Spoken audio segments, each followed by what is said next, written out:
Hi elementary kids, it's teacher Monica. I hope everyone is having a great weekend. Did you guys listen to today's lesson? Who do we learn about today? We learned about one person. His name was Joshua. We learned about Joshua today. And why was he important? Well, Joshua was important because after Moses passed away, there needed to be another leader to lead God's people. So God chose Joshua. So in today's review, we're going to look at how God prepared Joshua to lead his people. So let's take a look. So I have 3 sentences here, and we're going to go through what we learned in today's lesson.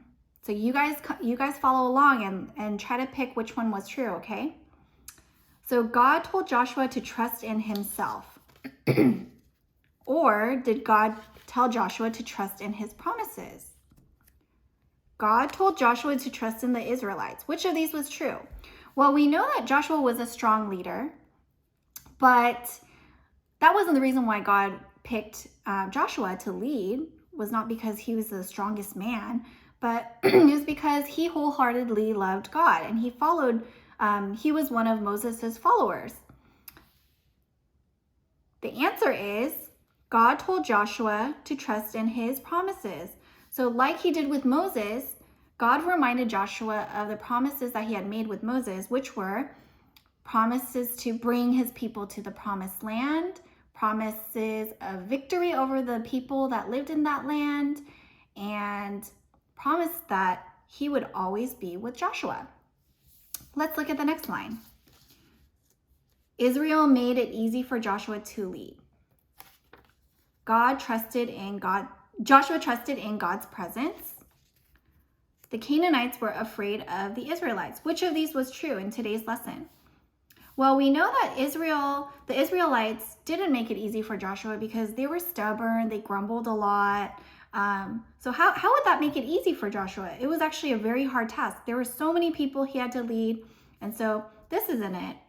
But we know from God's promises that God had told Joshua that he would always be with him and that he encouraged Joshua to be strong and courageous and to not be afraid and to trust in God. So, did you guys get it right? Joshua trusted in God's presence. Let's look at the next line. Joshua was strong in battle on his own, or Joshua meditated on and obeyed God's word. The Canaanites liked the Israelites. Which of these was true? Did you get it right? Joshua meditated on and obeyed God's word. That's what we learned today, right? So we know that Joshua had to trust in God, and that's what God asked him to do, but he had to take action on his part. And the action was he needed to meditate and obey God's word. And do you guys remember what meditating is? So when Joshua meditated on God's word, it meant that he would pray over, he would speak to himself again and again, and he would constantly think about God's word and tell himself so that he can focus on God, and it would allow him to trust in God's promises just like God had said.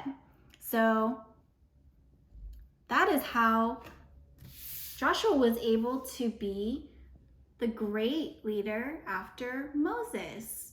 And was it because Joshua was strong, or was it because Joshua was the best leader? Well, it was because God was faithful. God was faithful in keeping the promises that he had told Joshua. And is this true today?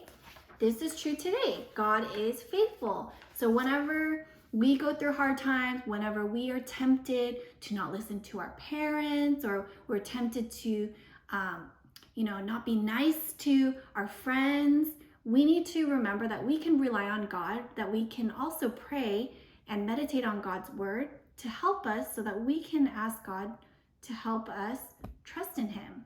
So I hope you guys liked today's review.